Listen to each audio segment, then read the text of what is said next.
What happens when the most powerful galactic government makes the catastrophic mistake of underestimating humanity's greatest strength? They thought executing one human girl would send a message to Earth about knowing their place in the cosmic order. They believed humans were just another weak species to be controlled and dominated. They had no idea that touching one human child would awaken something in humanity that had been sleeping since they first reached for the stars. The Galactic Council had ruled over 1,000 worlds for millennia, crushing any species that dared to resist their iron grip. They had perfected the art of breaking rebellious civilizations through public displays of brutal power. A single execution broadcast across the galaxy had always been enough to make entire planets surrender without a fight. But they had never encountered a species quite like humanity before. They didn't understand that humans don't just fight for themselves. They fight for each other. They didn't realize that the bonds between humans run deeper than mere biology or politics. They couldn't comprehend that when you threaten one human child, you don't just anger her family or her planet. You awaken the protective fury of an entire species that has spent generations dreaming of the stars and preparing for the day they would need to defend those dreams. In 27 minutes, everything the Galactic Council thought they knew about power, about control, and about the insignificant little species called humanity would change forever. In 27 minutes, they would learn why humans had fought their way off a hostile planet, survived in the vacuum of space, and never stopped pushing forward no matter what the universe threw at them. The execution was supposed to be a lesson.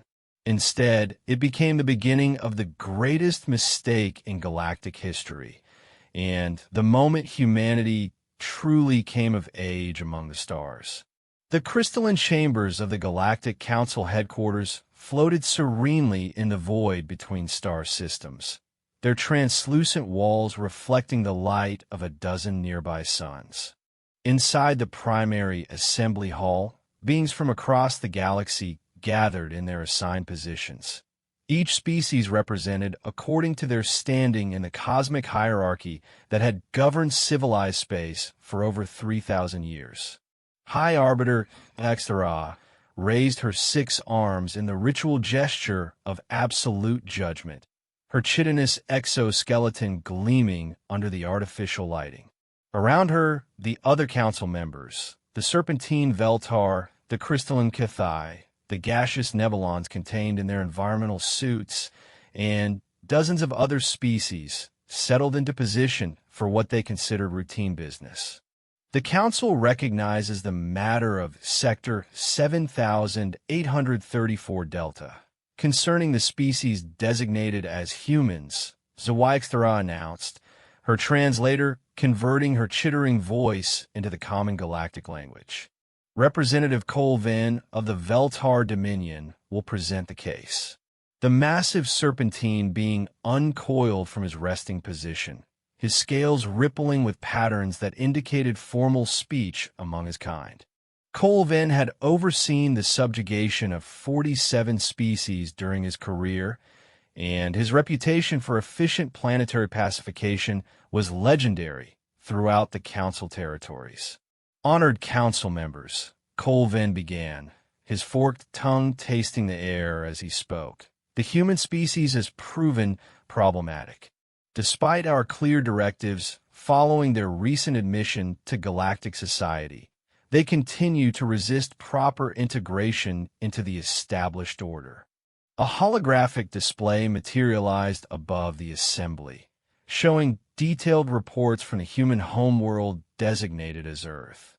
The data streams revealed population centers, military installations, industrial complexes, and, most importantly, the concerning rate of technological advancement that had caught the Council's attention.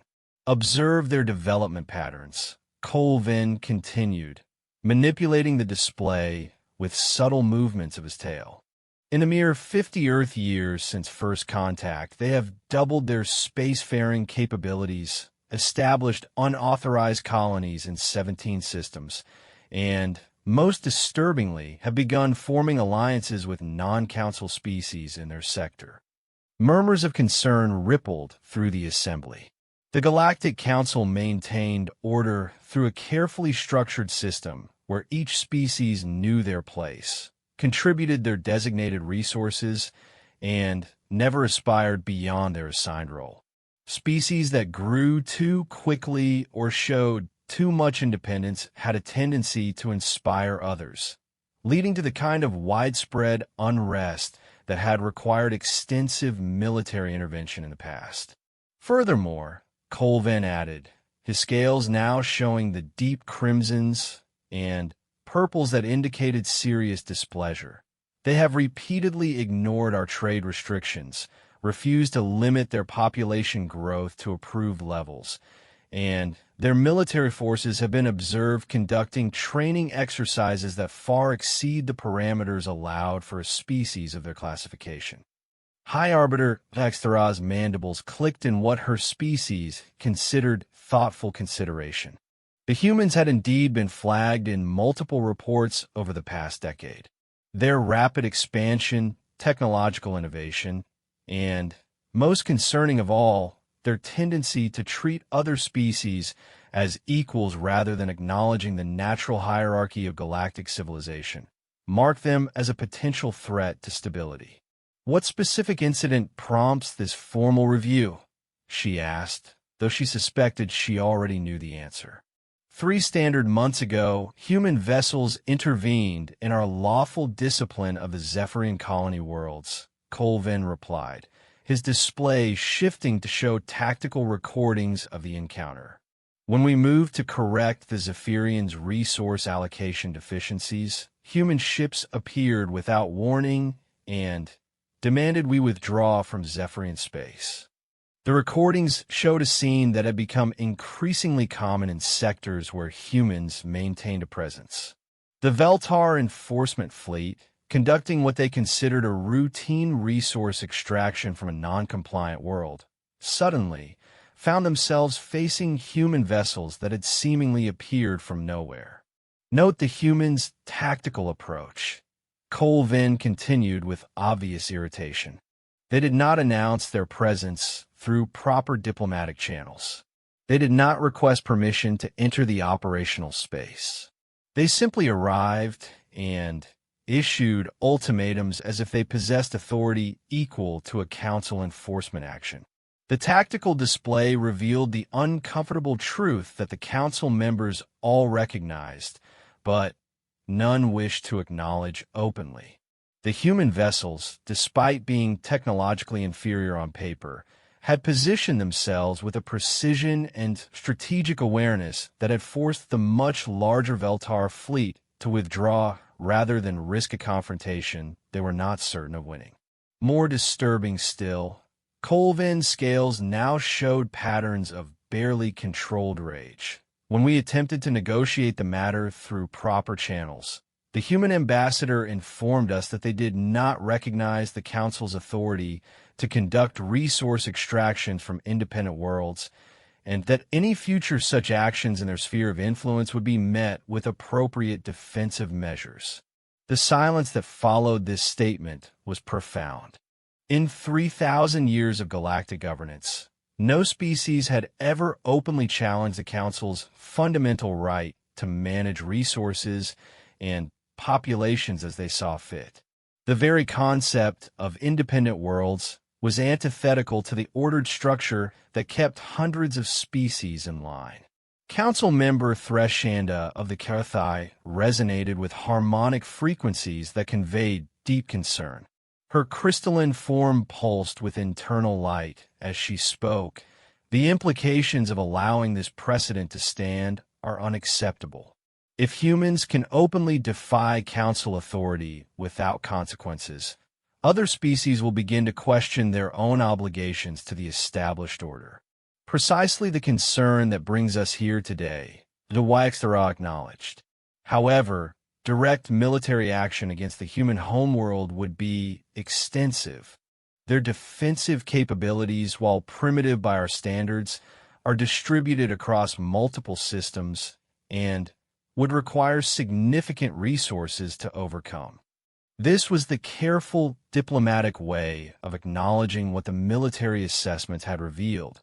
Humanity had learned the lessons of galactic warfare remarkably quickly, and their defensive preparations suggested they had been anticipating exactly this kind of confrontation.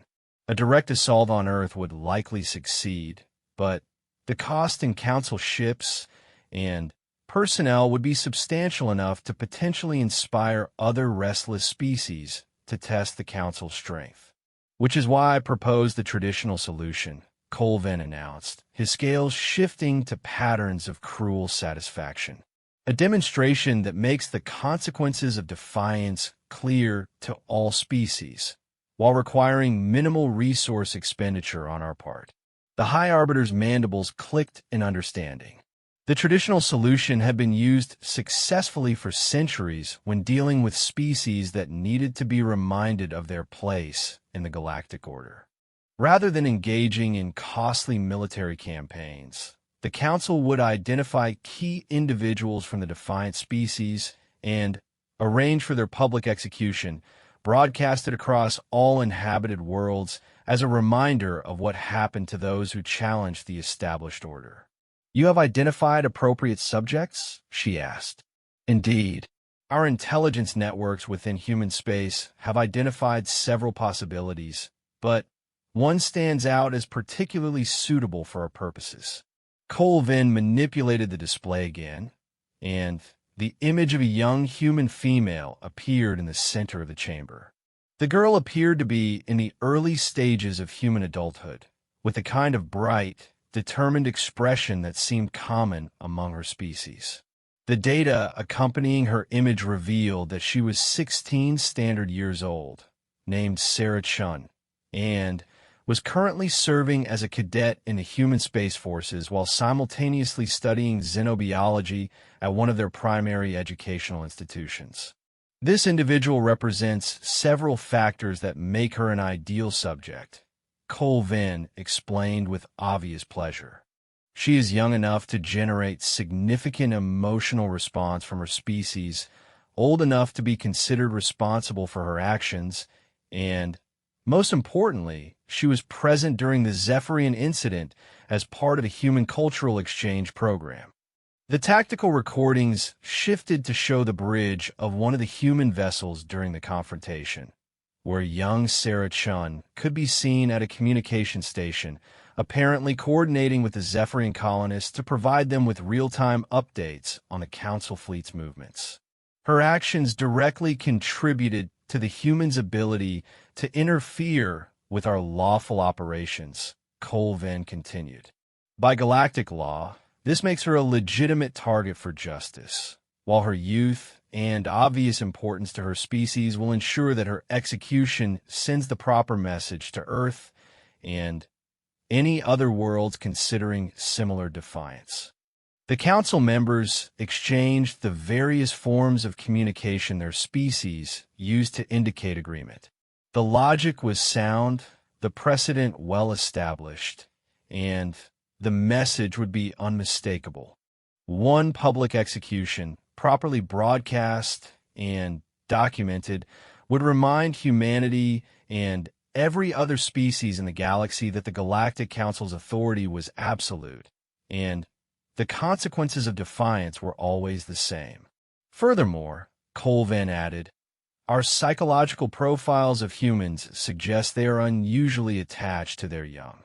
The death of this individual should produce the kind of species-wide trauma that will make them much more compliant in future dealings. High Arbiter Zaextara raised her arms again in the gesture of formal judgment. The proposal is noted and will be put to formal vote. All those in favor of authorizing the capture and public execution of the human-designated Sarah Chun as an example to her species and others who might consider defying Council authority. The vote was swift and unanimous. In the crystalline chambers floating between the stars, beings from across the galaxy made a decision that they believed would solve the human problem with minimal effort and maximum effectiveness. They had no way of knowing that they had just made the greatest tactical error in the history of galactic civilization. The execution was scheduled for 30 standard days hence, to be broadcast live from the Council's primary justice facility to every inhabited world in known space. The message would be clear. This is what happens to species that forget their place in the cosmic order. But the Galactic Council had made their decision based on 3,000 years of experience with species that accepted their role as subjects. They had no experience with a species that had spent its entire history fighting for survival on a hostile world, that had learned to see every challenge as something to be overcome rather than submitted to. They certainly had no experience with a species that, when one of their children was threatened, would stop at nothing to protect that child, even if it meant taking on the most powerful government in the galaxy.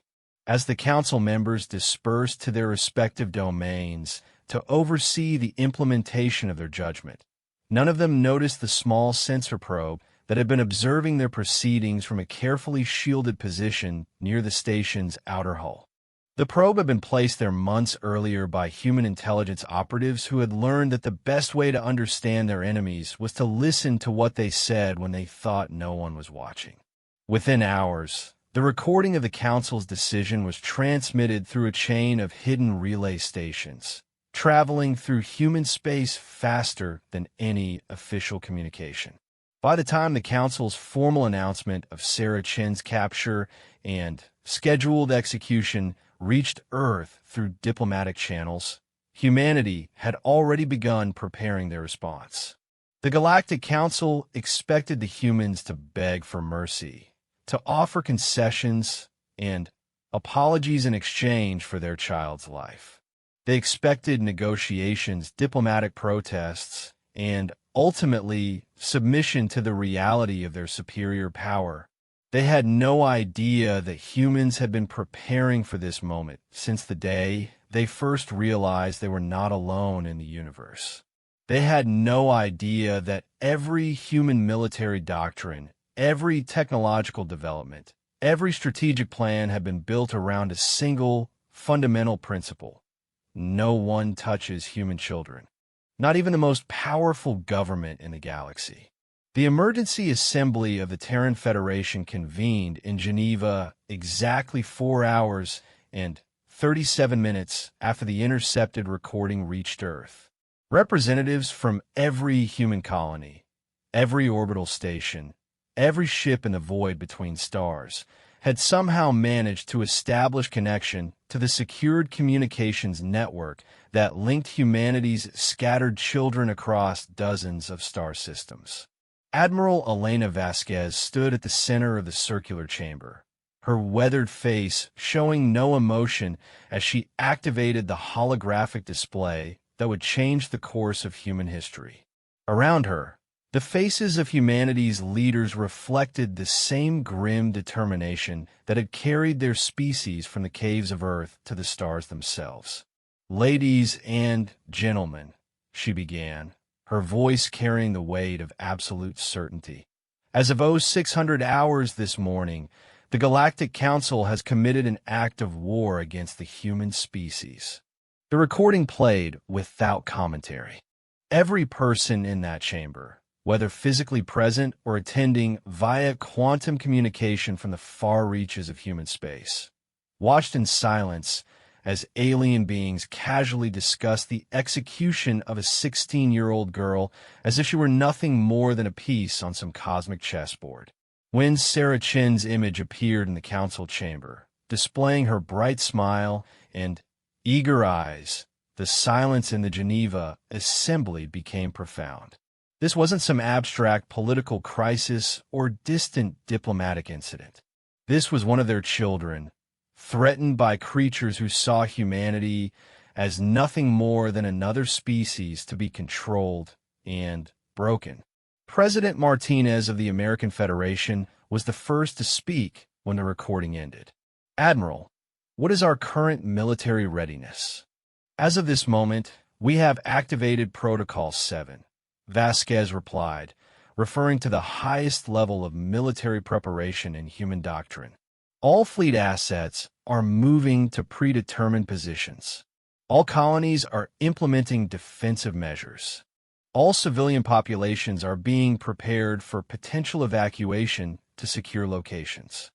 Protocol 7 had been theoretical until this moment, a contingency plan developed by military strategists who understood that humanity's expansion into space would eventually bring them into conflict with established powers.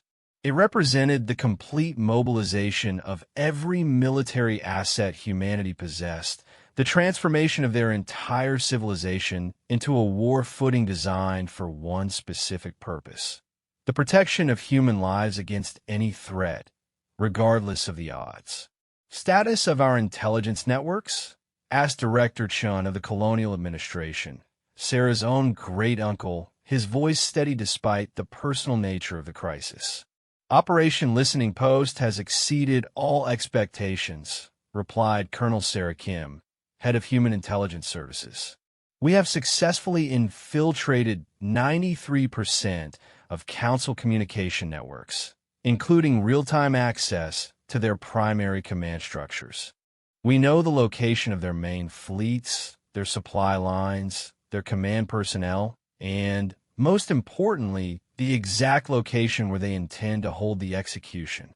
The holographic display shifted to show a three-dimensional map of the galaxy, with human positions marked in blue and Council assets shown in red.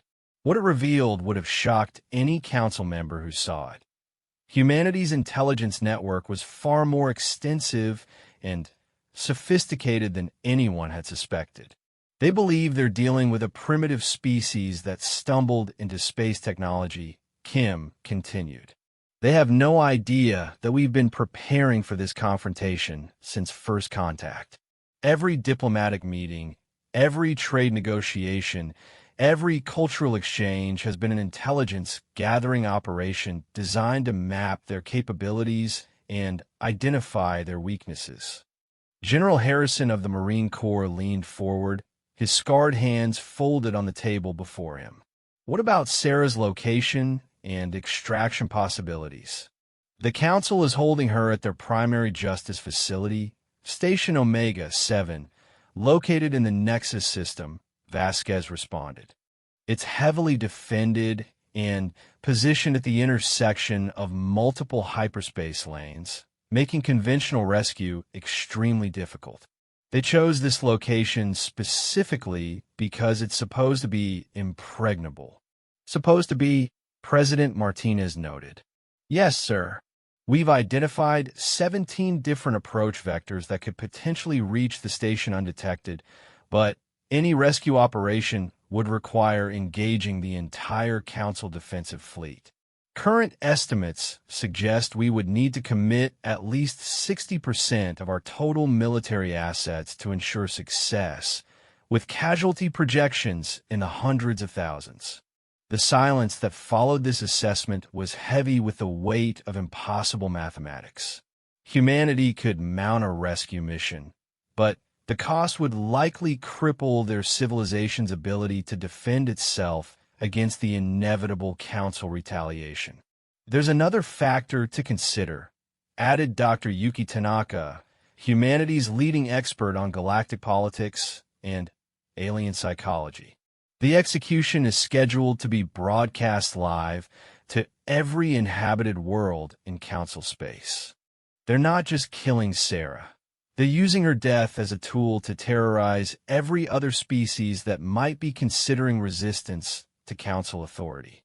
Which means, Director Chun said quietly, that if we can turn their demonstration of power into a demonstration of their weakness, we achieve multiple objectives simultaneously. All eyes turned to the elderly man who had spent decades studying human expansion into space and the inevitable conflicts it would bring. His face was calm, but his eyes held the calculating intelligence that had helped guide humanity's growth from a single planet to an interstellar civilization. Explain, Admiral Vasquez requested. The Council's entire power structure is based on the assumption that they are untouchable, Chun continued. Every species in the galaxy believes that challenging the Council means certain destruction. That belief is what keeps hundreds of worlds in line, not their actual military capacity. The display shifted again, showing intelligence assessments of Council military capabilities compared to projected resistance from their subject species. The numbers revealed a carefully concealed truth. The Council maintained order not through overwhelming force, but through the perception of overwhelming force. If we can demonstrate that the Council can be defeated, can be humiliated, can be forced to surrender in front of the entire galaxy, we don't just save Sarah. We potentially inspire every oppressed species in known space to reconsider their relationship with the Council. You're talking about turning a rescue mission into a propaganda victory, President Martinez observed. I'm talking about turning a rescue mission into a revolution, Chun corrected. The Council rules through fear. If we can break that fear, we change the balance of power throughout the galaxy. Admiral Vasquez activated a new section of the display, showing detailed schematics of Station Omega 7 and the surrounding space. What did you have in mind? The Council expects either submission or a desperate rescue attempt that fails spectacularly, Chen explained. They've designed their entire plan around those two possibilities. What they're not expecting is a demonstration that humanity possesses capabilities they didn't know existed. Colonel Kim smiled grimly. The Ghost Fleet. Every person in the chamber understood immediately. The Ghost Fleet was humanity's most closely guarded secret, a collection of vessels built using technology that officially didn't exist, crewed by personnel who were carried on no official records, and capable of operations that pushed the very boundaries of what human science could achieve. For 20 years, the Ghost Fleet had conducted intelligence and reconnaissance missions throughout Council space, always staying hidden, always avoiding detection, gathering the information that had allowed humanity to understand exactly what they were dealing with when they encountered the Galactic government. Current Ghost Fleet assets? Vasquez asked. 17 ships of various classes, all equipped with full stealth systems and carrying experimental weapons packages, Kim reported. They've been positioned in the Nexus system for the past 6 months, maintaining observation of Council military movements. 17 ships against the entire Council defensive fleet. General Harrison questioned. The math doesn't work. It does if we're not trying to win a conventional battle, Chun replied. We're trying to win a psychological war. The Council's broadcast will show the entire galaxy that a 16-year-old human girl is about to die as an example to her species. What if, instead, it shows them that the mighty Galactic Council can be defeated by a species they considered primitive? The plan that emerged over the next several hours was audacious beyond anything humanity had ever attempted. Rather than trying to prevent the broadcast or conduct a secret rescue, they would allow the execution ceremony to proceed exactly as the Council planned, right up until the moment they turned it into the greatest humiliation in galactic history. The key is timing, Vasquez explained as the operational details took shape. We need the entire galaxy watching. We need them to see the Council's confidence, their certainty that they're untouchable. And then we need to demonstrate that they're wrong. The Ghost Fleet would remain hidden until the exact moment of execution, allowing the Council to believe their demonstration was proceeding as planned. Then, in full view of every inhabited world in known space, human vessels would appear as if from nowhere, disable the station's defenses, rescue Sarah Chun, and escape before the Council could mount an effective response. If we succeed, Director Chen noted, we don't just save one girl. We potentially liberate every species in Council space by proving that resistance is possible. And if we fail, President Martinez asked.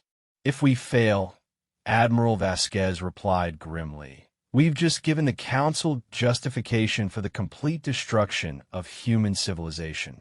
They'll use our attack as proof that we're a threat that needs to be eliminated, and they'll have the support of every species in the galaxy who watched us fail to protect our own child. The vote was taken in silence, each representative understanding that they were deciding the fate of their entire species. The decision was unanimous. Operation Prometheus would proceed as planned. As the assembly dissolved, with representatives returning to their respective domains to oversee the massive military mobilization that would be required, one message was transmitted to every human settlement in known space. One of our children is in danger. We are coming for her. Across the galaxy, the greatest military machine that humanity had ever assembled began moving toward the Nexus system. Warships emerged from hidden bases in asteroid fields. Carriers launched from concealed shipyards, and the Ghost Fleet received its final orders for what would either be the greatest rescue mission in human history or the opening battle of their extinction. The Council had made their decision based on 3,000 years of successful intimidation. They had chosen their target carefully, planned their demonstration meticulously, and prepared to broadcast their superiority to every watching world. They had no idea that in 27 minutes, they would learn the difference between ruling through fear and facing a species that had never learned how to surrender. The countdown to Sarah Chen's execution continued, broadcast across the galaxy as a reminder of the Council's absolute power. But with each passing minute, human ships moved closer to their positions, and the stage was set for a confrontation that would change the course of galactic history. In the depths of space, 17 invisible ships waited for the signal that would either save one girl and inspire a galaxy, or doom humanity to extinction. The dice were cast, and the universe held its breath. Sarah Chan stood in the center of the holding cell aboard Station Omega-7, her hands steady despite the circumstances, her mind focused on the breathing exercises that her instructors had taught her during survival training. The cell was designed to be psychologically intimidating. Walls of some dark material that seemed to absorb light. No windows. No sense of time passing except for the periodic announcements counting down to her execution. 47 minutes remaining. She had been awake for what felt like days, though the lack of any temporal reference made it impossible to be certain. Her captors had provided adequate food and water, but no communication, no explanation beyond the formal charges that had been read when they first brought her to this place. Interference with Council operations, assistance to unauthorized resistance movements, conspiracy against the established galactic order. The charges were technically accurate. She had been on the bridge of the UES Endeavor when they arrived at the Zephyrian system, and she had coordinated communications with the colonists to help them evacuate their most vulnerable populations before the Council extraction teams could reach them.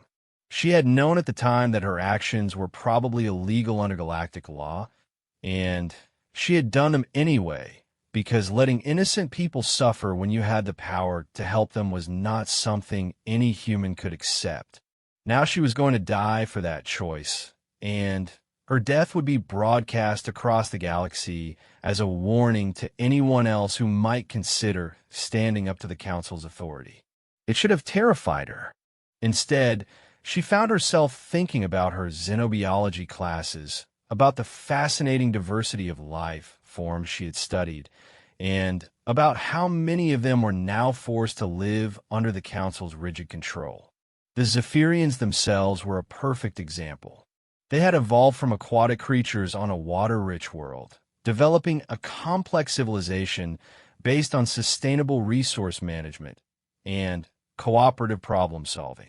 Their technology was different from humanity's, more biological, more integrated with their natural environment, but it was sophisticated and effective.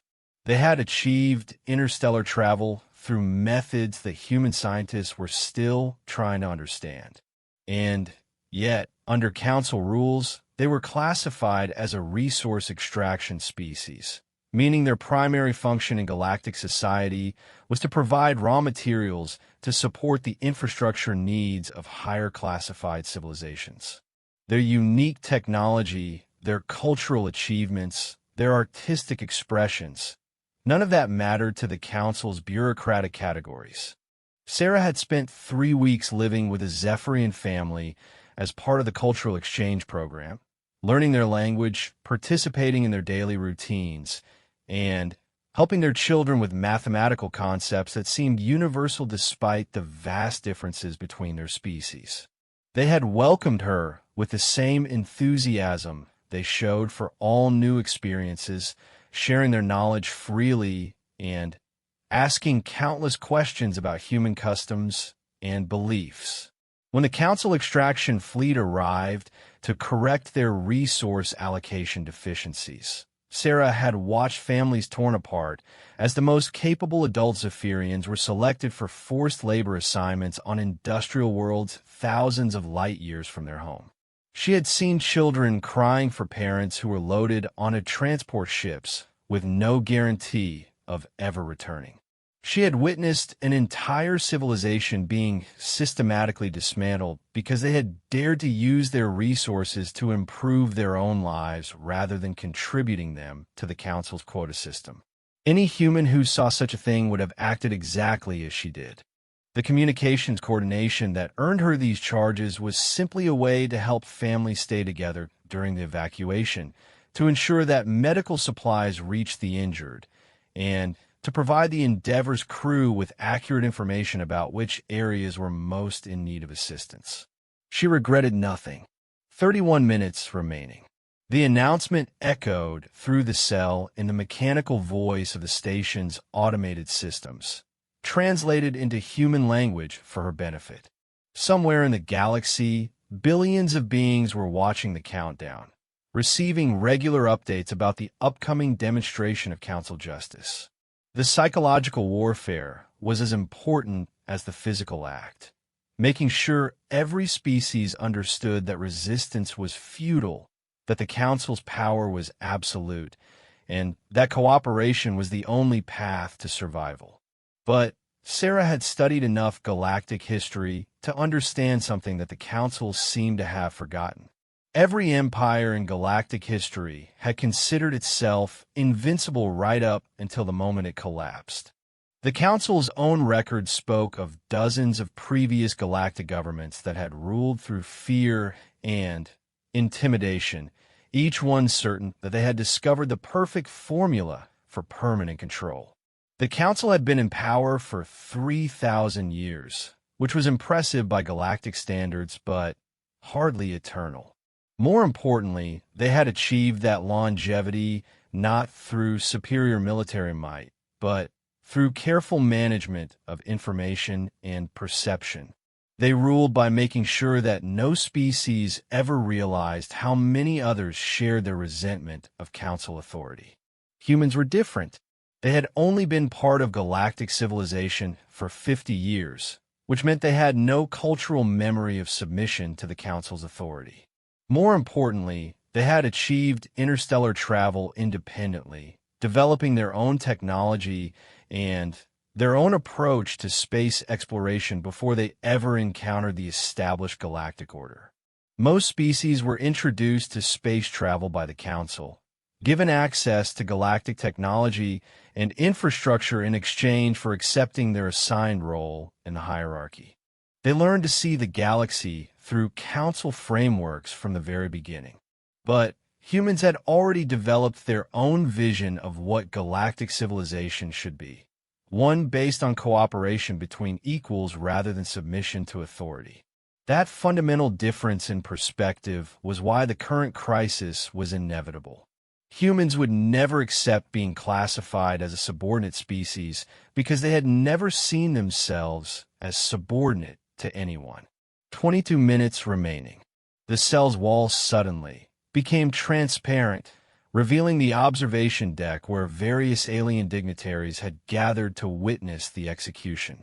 Sarah recognized several species from her xenobiology studies. Council members, military commanders, and representatives from worlds that served as examples of successful integration into the galactic hierarchy. They were watching her with the clinical interest of scientists observing a laboratory specimen. Her death would serve multiple purposes, satisfying their desire for revenge against human interference, demonstrating their power to any species considering resistance, and providing valuable psychological data about how humans responded to extreme stress. Sarah straightened her shoulders and looked directly at the observation window, meeting the alien gazes with calm confidence. If they expected her to beg or plead or show the kind of terror that would make for effective propaganda, they were going to be disappointed. She was human, and humans did not break easily. One of the observers, a Veltar military commander based on the uniform markings, gestured with his tail towards something outside Sarah's field of vision. Moments later, High Arbiter Agthra herself entered the observation area, her 6 arms moving in patterns that indicated formal ceremony among her species. The High Arbiter approached the transparent wall and activated a communication device that allowed her to speak directly to Sarah. "Human Sarah Chun," she said, her translator rendering her chittering voice into flat, mechanical syllables. "You have been found guilty of crimes against the established galactic order. Do you wish to make any final statement before sentence is carried out?" Sarah considered her options. She could use this opportunity to plead for her life, to apologize for her actions, to beg the Council to show mercy to her species. She could provide them with information about human military capabilities or civilian populations. She could offer to serve as an example of human submission to encourage her species to accept their proper place in the galactic hierarchy. Instead, she moved closer to the transparent wall and spoke clearly enough for every translation device in the observation area to record her words accurately. "High Arbiter," she said, "I want you to remember this conversation when you're explaining to your superiors how everything went so wrong." ZYXThra's mandibles clicked in what her species considered amusement. "You believe your species will attempt some futile rescue operation? We have prepared for such possibilities. The defensive systems of this station are impregnable, and any human vessels attempting to approach will be destroyed long before they could pose a threat. I don't believe my species will attempt a rescue operation," Sarah replied calmly. "I know they will succeed in one. Impossible. We have monitored all human military assets. Your largest fleet formations are days away from this system, and they lack the firepower to challenge our defenses even if they could arrive in time." Sarah smiled.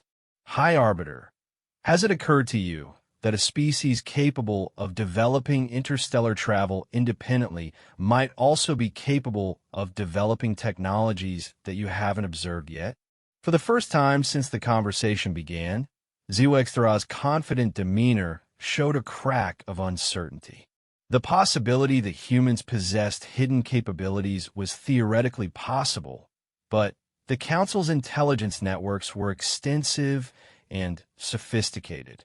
They had been monitoring human space for decades, cataloging every ship, every weapon, every technological development. Your psychological warfare tactics are noted, but irrelevant, the High Arbiter replied. No species possesses the capability to challenge Council authority without our knowledge.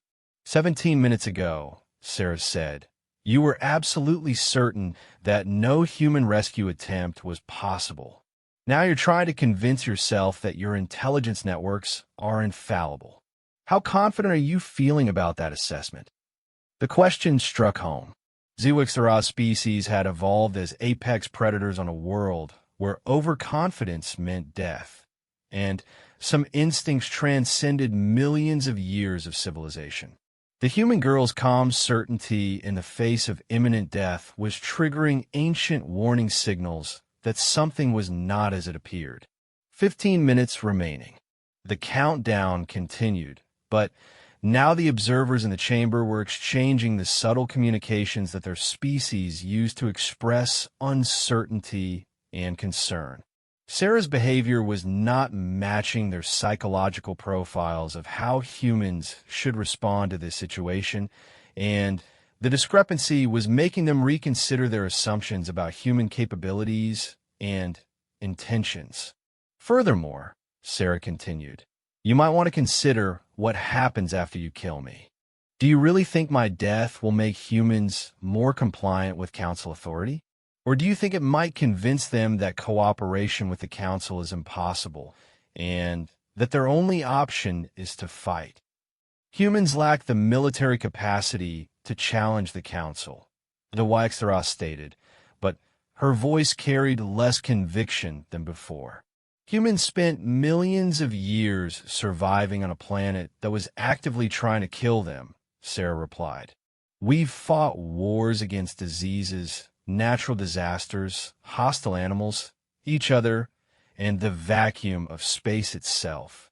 We've never had the luxury of assuming that survival was guaranteed. So we've learned to be very creative about overcoming impossible odds. Creative, the High Arbiter repeated. For example, Sarah said, you're assuming that any rescue attempt would have to rely on conventional military tactics that your sensors could detect and your weapons can target. But humans have always preferred asymmetric warfare, using unexpected methods to achieve objectives that seem impossible through direct confrontation. 12 minutes remaining.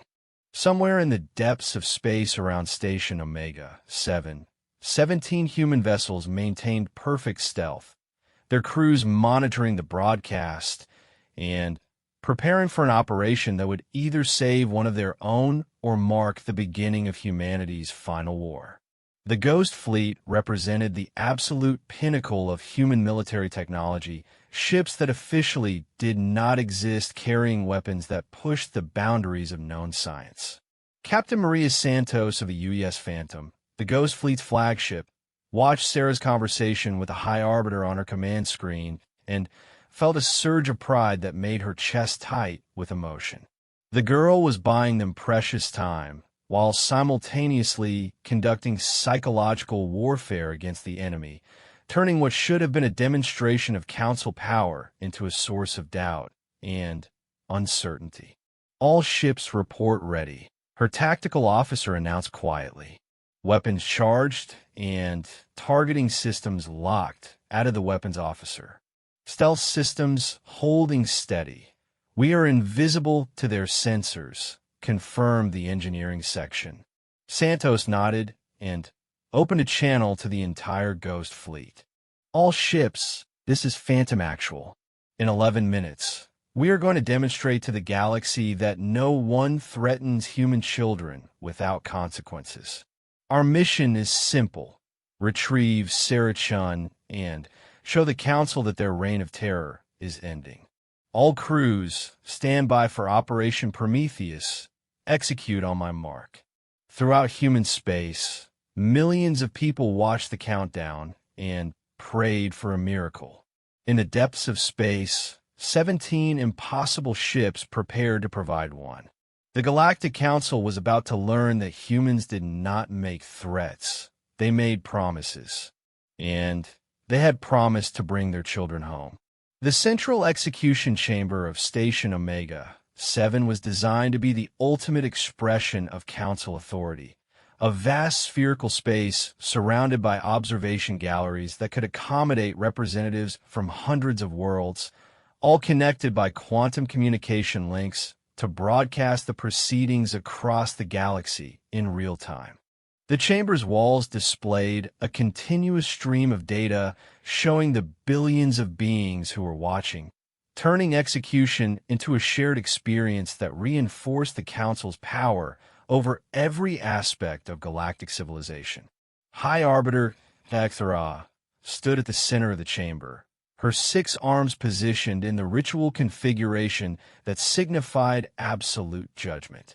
Around her, the other council members had arranged themselves according to their species' traditional ceremonial positions, creating a living mandala of galactic authority that had witnessed the execution of thousands of defiant individuals over the centuries.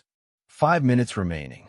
Sarah Chan was brought into the chamber by a squad of automated enforcement units, sleek, chrome constructs that represented the Council's preference for removing emotional variables from their justice system. The machines were incapable of mercy, incapable of doubt, and incapable of being influenced by the pleading or suffering of their charges. Sarah walked between them with steady steps, her head held high, her expression calm. She had changed from the simple prisoner's garment into something that shocked the assembled observers. A formal human military dress uniform, complete with the insignia of the Terran Federation Space Forces and the ribbons representing her academic achievements in xenobiology and interspecies communication. How did she obtain military regalia? Colvin demanded, his scales showing patterns of dangerous anger. The psychological impact of the uniform was immediately obvious. Instead of appearing as a helpless victim, Sarah now looked like a soldier facing execution with dignity. The uniform was among her personal effects when she was captured, replied one of the security officers. According to our protocols, condemned individuals are permitted to wear clothing of their choice during final proceedings. It was a minor oversight in the Council's procedures, never before significant, because most species dressed their condemned in traditional death garments that emphasized their fate. The Council had no cultural context for understanding how a military uniform would transform the visual narrative of the execution from punishment to martyrdom. Sarah was positioned at the center of the chamber, directly beneath the quantum broadcasting array that would transmit her final moments to every inhabited world in known space. The enforcement units retreated to their ceremonial positions, leaving her alone in the spotlight that symbolized the Council's focused attention on her crimes. 3 minutes remaining.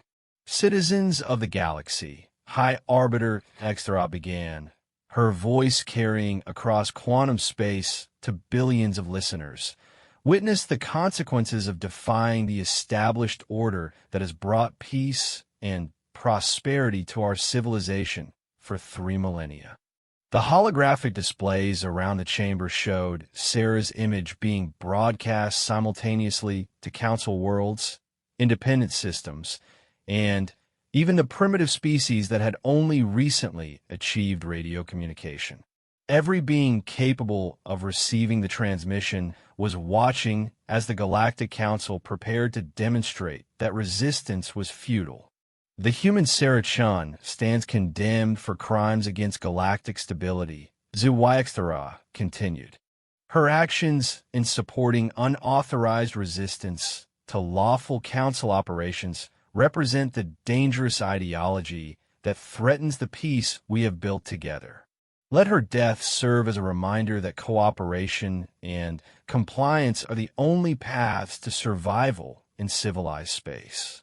Sarah listened to the formal pronouncement with the detached interest of someone analyzing a particularly complex problem. The High Arbiter's words revealed more about Council psychology than they probably intended. The constant emphasis on stability, established order, and compliance betrayed their underlying fear that their authority was more fragile than they wanted to admit. 2 minutes remaining. Does the condemned have any final words? HFY asked, following the ritual that gave the proceedings their veneer of civilized justice. Sarah stepped forward, her voice carrying clearly through the chamber's acoustics, and across the quantum links that connected her to the galaxy. She had one chance to address every intelligent being in known space, and she intended to make it count. "My name is Sarah Chun," she began. "I am 16 standard years old, a citizen of Earth, and a cadet in the Terran Federation Space Forces. I am also a xenobiology student with a particular interest in how different species develop unique solutions to the challenges of existence."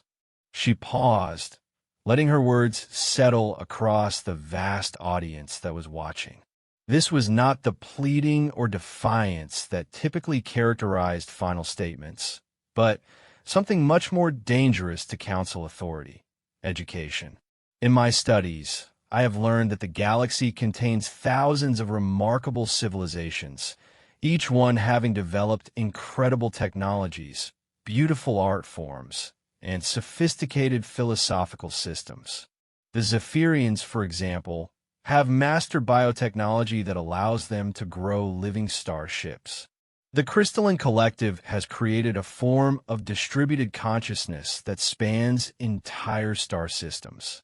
The Nomadic Fleet has developed zero-point energy extraction that could solve resource scarcity throughout known space." The observers in the chamber were beginning to shift uncomfortably. This was not how executions were supposed to proceed. The condemned was supposed to beg for mercy or curse their captors, not deliver a lecture on comparative civilization studies.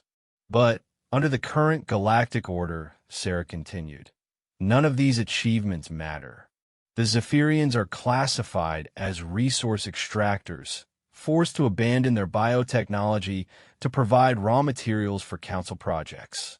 The Crystalline Collective is restricted to communication services, their distributed consciousness treated as a tool rather than a legitimate form of life. The Nomadic Fleet is prohibited from sharing their energy technology because it might disrupt established trade relationships."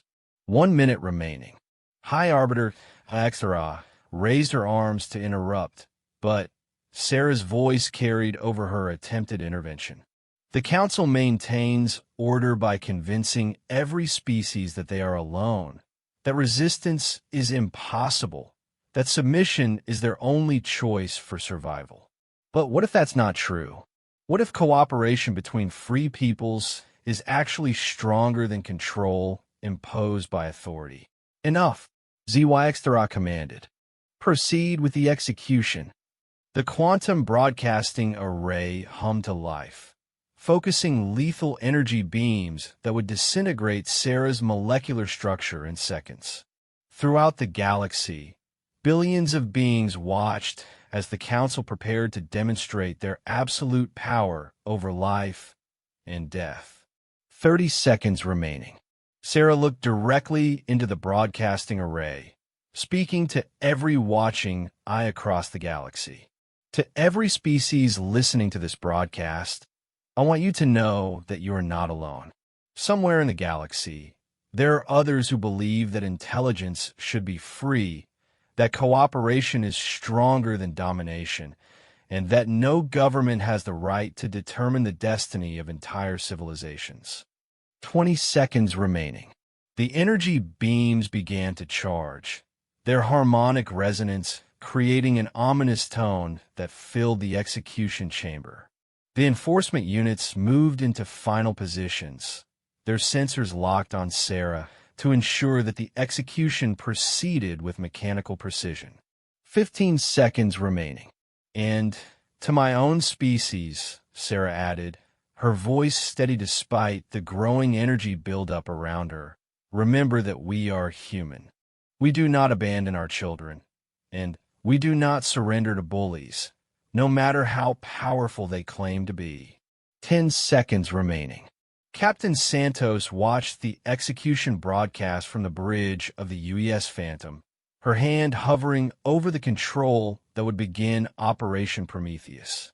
Around her, the most advanced stealth technology humanity had ever developed maintained their invisibility, while 17 impossible ships moved into attack positions.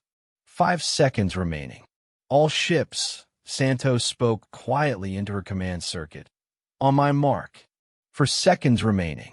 The energy beams reached full charge, reality beginning to distort around Sarah as the quantum broadcasting array prepared to tear her atoms apart. 3 seconds remaining. Execute Operation Prometheus, Santos commanded. 2 seconds remaining. 17 human vessels materialized from nothingness around Station Omega 7. Their stealth systems deactivating simultaneously to reveal the most advanced warships in human space. The Ghost Fleet had spent years preparing for this moment, and their crews executed their assigned tasks with precision that bordered on supernatural. 1 second remaining. The station's defensive systems, designed to protect against conventional attacks, found themselves facing weapons that operated on principles their creators had never encountered. Quantum disruptors tore through energy shields that had never been penetrated. Temporal displacement fields created pockets of altered space-time that made targeting impossible. Neural network viruses invaded the station's computer systems faster than any defense could respond. 0 seconds remaining. Instead of Sarah Chen's destruction, the galaxy witnessed something that should have been impossible, a complete breakdown of Council defenses in less than 30 seconds. The execution chamber's quantum broadcasting array, instead of disintegrating its target, found its energy redirected through human technology into the station's own power grid, creating cascading failures throughout Omega-7 systems. Emergency lighting bathed the chamber in crimson shadows as artificial gravity fluctuated and life support systems struggled to compensate for the massive power drain. The enforcement units, cut off from their central control network, froze in place like statues. Through the chaos, a new voice spoke across the quantum broadcasting array. Captain Santos, her words carrying to every corner of the galaxy that had been watching the execution. Citizens of the galaxy, she announced, you have just witnessed the liberation of Sarah Chun by the free forces of humanity. The Galactic Council told you that resistance was impossible, that their power was absolute, that submission was your only choice. They were wrong. The holographic displays that had been showing Council propaganda now showed human warships systematically dismantling Station Omega-7's defenses with casual efficiency. Every species watching could see for themselves that the Council's most secure facility was being defeated by a force they had dismissed as primitive. The age of galactic tyranny is ending, Santos continued. Today, we come for one of our children. Tomorrow, we offer freedom to any species ready to claim it.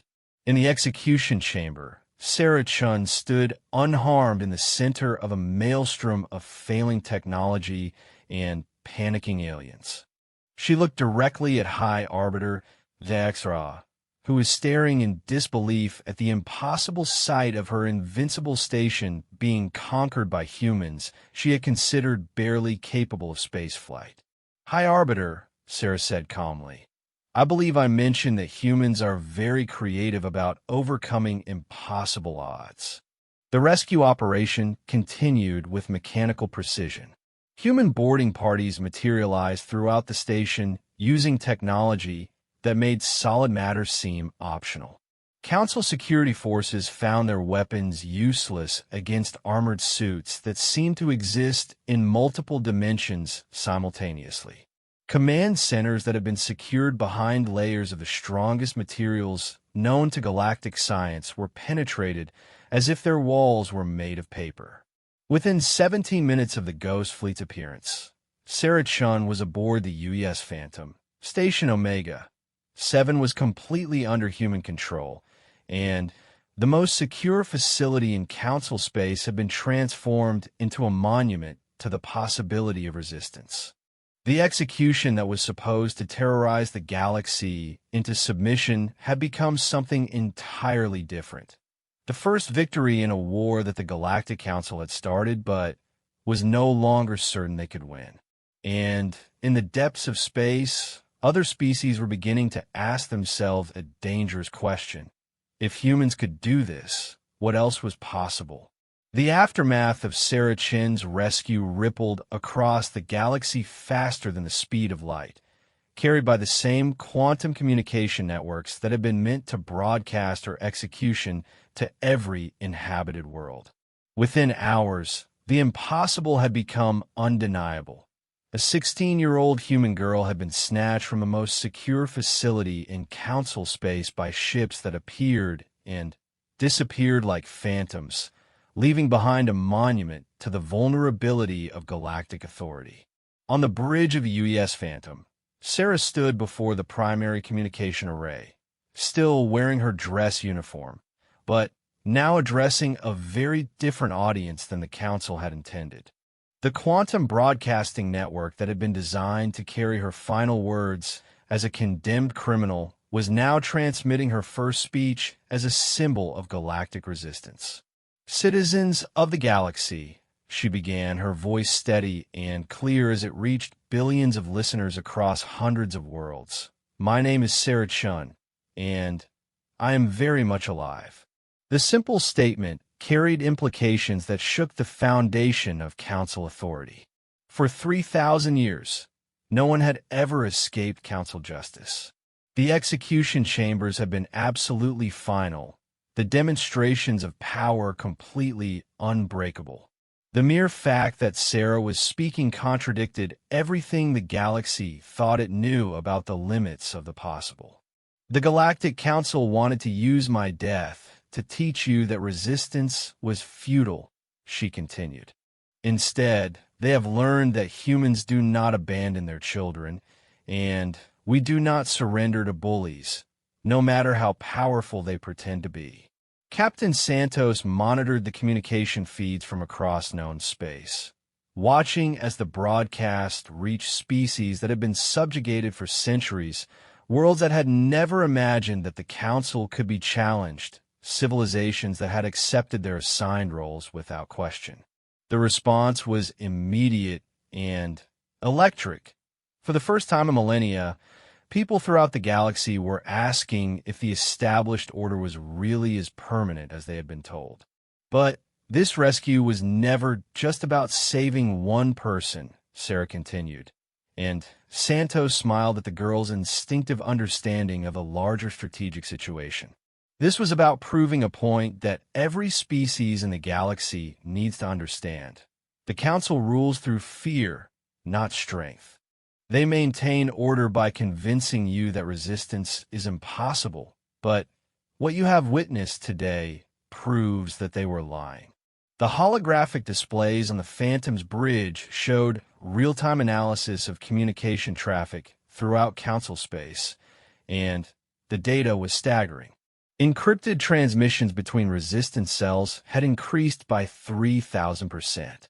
Previously silent opposition groups were suddenly reaching out to establish contact with each other. Most dramatically, several Council member species were experiencing internal communications failures as their own populations began questioning their government's relationship with the central authority.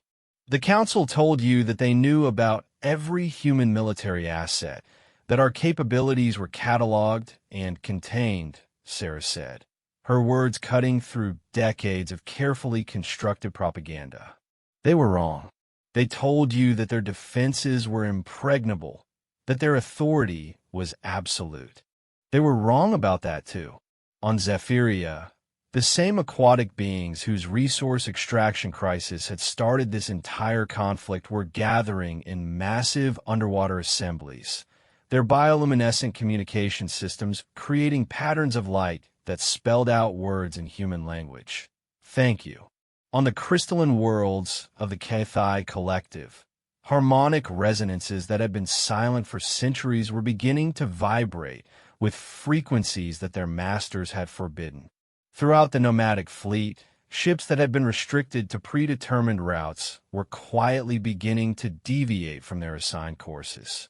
"The question now," Sarah continued, "is what you choose to do with this knowledge. Admiral Vasquez, monitoring the broadcast from Earth, felt a surge of pride as she watched the girl who had been scheduled to die transform her rescue into a rallying cry for galactic revolution. This had been the hope all along, that saving one human child would inspire every oppressed species to remember what they had lost and what they might reclaim. But the Council was not prepared to accept this outcome without a fight. High Arbiter Exra, now aboard the emergency command vessel that served as the Council's mobile headquarters, activated the override protocols that gave her absolute authority over all Council military assets. The humiliation of losing Station Omega 7 had shattered her confidence in conventional approaches, and she was now prepared to demonstrate the full extent of Council power. All fleet commanders she transmitted across the Quantum Command Network. Implement protocol extinction. The human species has proven itself to be an existential threat to galactic stability. Authorization is granted for the complete sterilization of all human-occupied systems. Protocol extinction had never been used in the Council's 3,000-year history, but it had always existed as the ultimate expression of their authority, the complete destruction of an entire species as a warning to the galaxy. Massive fleets began moving toward human space from bases throughout Council territory, carrying weapons capable of rendering entire star systems uninhabitable. Colonel Kim, monitoring Council communications from the Human Intelligence Station hidden in the asteroid belt of the Proxima System, immediately recognized the implications of the intercepted orders. She opened a priority channel to Admiral Vasquez on Earth. Admiral, we have a problem. Council forces are mobilizing for total war. They're not trying to capture territory or negotiate surrender. They're planning to exterminate every human in the galaxy. Estimated time to first contact? Vasquez asked, her voice calm despite the magnitude of the threat. 72 hours for their fastest elements to reach our outer colonies. The main battle fleets will arrive at Earth in approximately 10 days. The numbers were sobering, but not unexpected. Human strategists had always known that open conflict with the Council would ultimately come down to a race. Could humanity inspire enough galactic resistance to fracture Council authority before the Council's superior numbers and firepower could eliminate human civilization entirely? Activate the beacon protocol, Vasquez ordered. It's time to find out if we were right about our potential allies. Throughout human space, hidden transmitters began broadcasting on frequencies that had been carefully selected based on decades of intelligence gathering. The messages were simple but powerful. Offers of alliance, promises of technological exchange, and, most importantly, proof that the Council could be defeated. The response exceeded humanity's most optimistic projections. The Zephyrians were the first to answer, their biotechnology allowing them to hide massive fleets inside what appeared to be ordinary asteroid fields. The crystalline beings of the Karathai revealed that their distributed consciousness had been secretly developing weapons that could disrupt the quantum communication networks the Council depended on for coordination. The nomadic fleet abandoned their assigned routes entirely, their zero-point energy technology giving them capabilities that Council tacticians had never factored into their strategic calculations. But the most significant response came from species that humans had never directly contacted, civilizations that had been watching the galactic situation for centuries, waiting for someone to prove that resistance was possible. Sarah Chun, still aboard the Phantom as it traveled toward the rendezvous point where the new alliance was forming, received a communication that made her heart race with possibility. The message was from a species called the Architects, being so ancient and advanced that most of the galaxy considered them mythical. Young human, the message began, translated through systems that made the Council's technology seem primitive by comparison. Your species has accomplished something we believed impossible. You have chosen courage over survival, principle over pragmatism, and in doing so, you have reminded the galaxy what civilization is supposed to mean.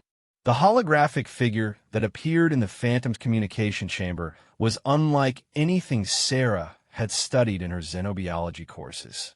The architect seemed to exist in multiple dimensions simultaneously, its form shifting between states of matter and energy in ways that challenged human perception. We withdrew from galactic affairs millennia ago when we realized that the Council's vision of order was antithetical to the growth and development that intelligent life requires. The architect continued. We have been waiting for a species brave enough to challenge that vision. Today you have proven that species is humanity. The alliance that formed over the following days represented the most diverse coalition of intelligence ever assembled in galactic history. Ancient species that possessed technology beyond Council comprehension joined with younger civilizations that brought fresh perspectives on cooperation and mutual aid. Resource-rich worlds that had been exploited for centuries offered their wealth to support the resistance. Military traditions that had been suppressed for millennia emerged from hiding to contribute their knowledge of warfare. When the Council fleets finally arrive at the edges of human space, expecting to find isolated colonies and desperate defenses, they instead encountered something that shattered their understanding of galactic politics. A unified resistance that spanned thousands of worlds and hundreds of species, all united behind a simple principle that humans had brought to the galaxy. The principle was elegantly simple and devastatingly effective. Intelligence should be free to grow, to explore, to cooperate, and to determine its own destiny without interference from those who claimed authority through force rather than consent. The war that followed was unlike anything the galaxy had ever seen. Council forces, accustomed to fighting isolated species with limited resources, found themselves facing coordinated resistance that adapted faster than their intelligence networks could track. Weapons that had never failed before proved useless against technologies that operated on principles the Council scientists had never encountered. Most devastatingly, the information warfare that had always been humanity's greatest strength turned entire Council worlds against their own governments as populations learned what life might be like without the suffocating certainty of assigned roles and predetermined fates. 6 months after Sarah Chen's scheduled execution, the Galactic Council formally surrendered to the Free Alliance of Independent Worlds, accepting a new galactic charter that guaranteed the right of self-determination to every intelligent species in known space. Sarah herself, now serving as humanity's youngest diplomatic officer, stood in the same chamber where she had been condemned to die, but this time as part of a celebration that was broadcast to every corner of the galaxy. The chamber had been transformed from an execution facility into a memorial to the possibility of change, its walls displaying the names of every species that had contributed to the liberation of galactic civilization.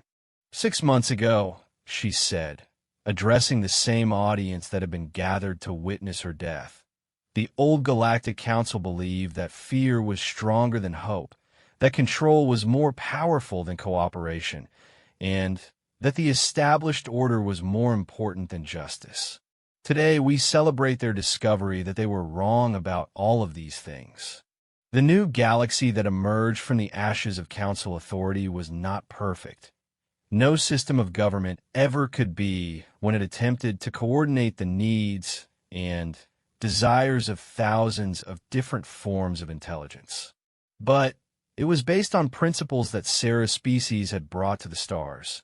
The belief that diversity made civilization stronger, that cooperation was more powerful than domination, and that every form of intelligence had the right to determine its own destiny. As the celebration continued throughout the galaxy, Sarachin reflected on the strange path that had brought her from a xenobiology student interested in cooperative problem-solving to a symbol of galactic liberation. She had learned that sometimes the most important battles were fought not with weapons or fleets, but with the simple refusal to accept that injustice was inevitable. The galaxy was vast, full of wonders still to be discovered, and challenges still to be overcome. But for the first time in 3,000 years, every species in known space was free to face those challenges together, as partners in the greatest adventure intelligence had ever undertaken, the exploration of infinite possibility. And at the heart of it all was a lesson that humanity had taught the galaxy. No one threatens the children of a free people, and lives to tell about it. The greatest empires in galactic history had learned this truth too late. The Galactic Council would not be the last to make that mistake, but they would be remembered as the first to pay the ultimate price for their arrogance. The age of galactic tyranny was over. The age of freedom had begun.